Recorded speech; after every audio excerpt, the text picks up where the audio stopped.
This is the mini lift electric stand aid. Like with any piece of equipment, it's important to do your safety checks before you use it, refer to the moving and handling plan, and also carrying out your dynamic risk assessment on the spot with the patient as well. So in terms of the safety checks, I would always be checking that the wheels can move freely.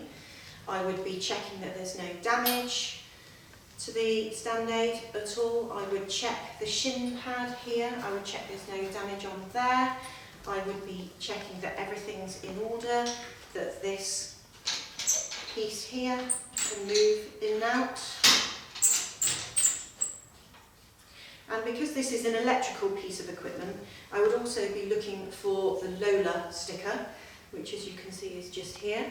So under the piece of legislation Lola, any type of electrical lifting equipment has to be serviced every 6 months and by whoever provided it, which in this case was Mediquip, and that is the case for all of our community equipment. So once you've checked the Lola sticker, once you've checked that it's all in good working order, you may notice here as well we've got an emergency lowering lever, which you just pull upwards, and on the battery we've got an emergency stop button as well. And to release that, you just rotate it slightly and it pops back out. I would always check that it's working before I use it with a patient.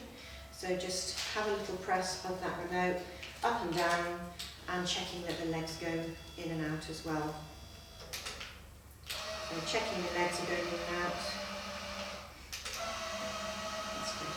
With this piece of equipment, a thorough risk assessment would have been done, incorporating the acronym TILEO, the E being around the environment, and this is often an issue with this particular piece of equipment because the legs don't open very wide, and as you can see they're quite high, so there might be difficulties around it being used with a divan bed or a riser recliner. With the foot plate, that might not get under a riser recliner or under divan bed, so you need to be very aware of the environment before you provided this.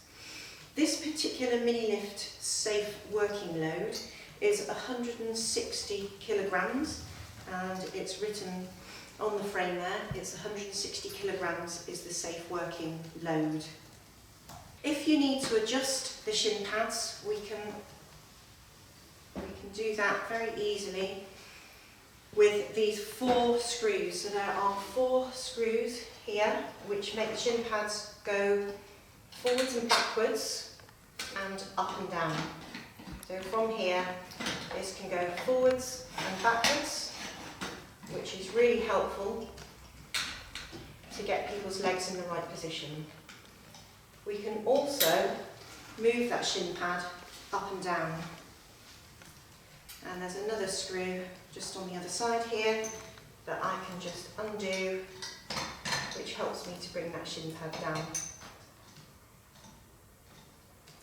The foot plate can be removed if needed for rehabilitation, so this can be used in a rehabilitation setting.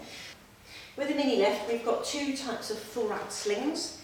This is the narrower one, and as you can see, it's got a non-slip backing on it, which goes against the patient's back. It's also got a clip which fits around the thorax area, and then loops which fasten onto the clips of the mini lift.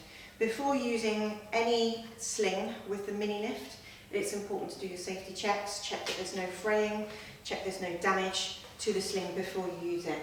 We also have our much larger thorax sling as well, which is good to use with the more plus size patient, which again has that non-slip backing on the back, and again we're looking for any fraying, any damage at all. If you find any damage with these, then they need to be replaced urgently. You may have noticed with both of these there's a little part here on the edge, which is where an upper limb can rest within this sling if needed when this mini lift is being used. So I'm going to use this one with the patient. Again, I would always encourage the patient to independently put this on as much as possible. So just placing it behind the patient's back, keeping it in my fab stance. I'm going to encourage the patient to do that clip up at the front. You okay? Can you find that? Yeah. just under there. That's it. So we want this clip done up fairly tightly, because what we'll find as we start standing, our girth decreases in size, so we do want that done up fairly tightly, but it shouldn't be causing any pain or discomfort.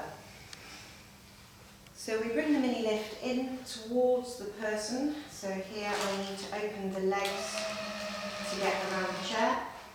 So can you just put your feet on the foot plate? You may possibly need to assist with the feet, but if you do need to do that, make sure you keep in a really good stance as you go down and assist the patient to get their feet on. Okay, just checking this shin pad, so it's below the knees, which is fantastic. We are not applying the brakes with this piece of equipment because as we stand the patient, we need it to be able to shift a little bit as the centre of gravity changes with the person.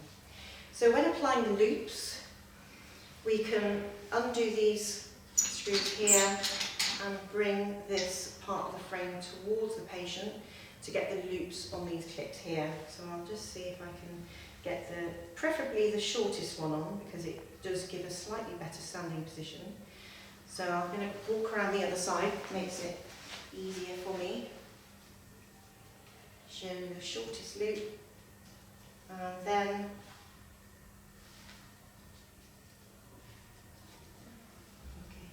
and then we're just pushing that bit back in towards the frame as much as we can go, and do that nice and tight. And asking the patient to hold on to the handles. So again, you're communicating with the patient at all times. So we've got the brakes off, we've got the loops on, just double check everything. Are you okay and ready to stand up? And so with this piece of equipment, a patient does still need to be able to stand, and they do need to have a certain amount of upper body strength in order to hold on to these handles. Okay, so we're going to start standing, and as we're standing, just think about pushing through your feet to stand up. Okay. We would also ask the patient just to lean back slightly into the sling. That's good, so it's nice and supportive. Okay, you don't need to go all the way to the top necessarily, we're just clearing the chair is the main thing. So if a patient can't go up as high as this, it doesn't matter. We're just trying to get their bottom up out of the seat.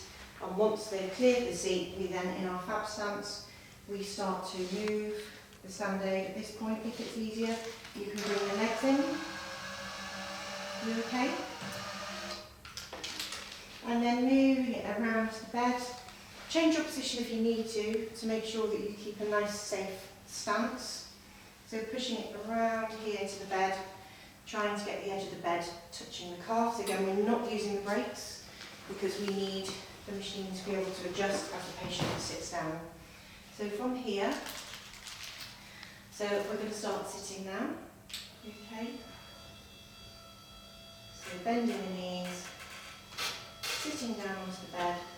That's good. So you probably saw there how the mini lift did adjust. Okay, you're able to just sit forwards, and then from there we're just going to remove the loops if we can.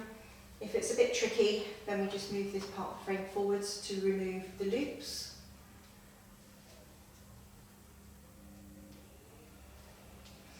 There we go. Okay, and then if you can let go of here, place your hands on the edge of the bed, and then lift your feet up as I move the frame back. And then from here, we can just encourage them to remove their own belt if needed, or we can help them to remove their belt. Thank you. With the mini lift, it's really crucial for the patient to be able to wait there and have a certain amount of upper body strength in order to support their upper body weight on here as well. If a person is not able to wait there anymore, and therefore this piece of equipment isn't suitable for them anymore, what you might see is the feet going backwards behind them and coming off of the foot plate altogether, or the arms moving up with this sling lifting them up. So if you see either of those things happening, then this is not safe to be used anymore.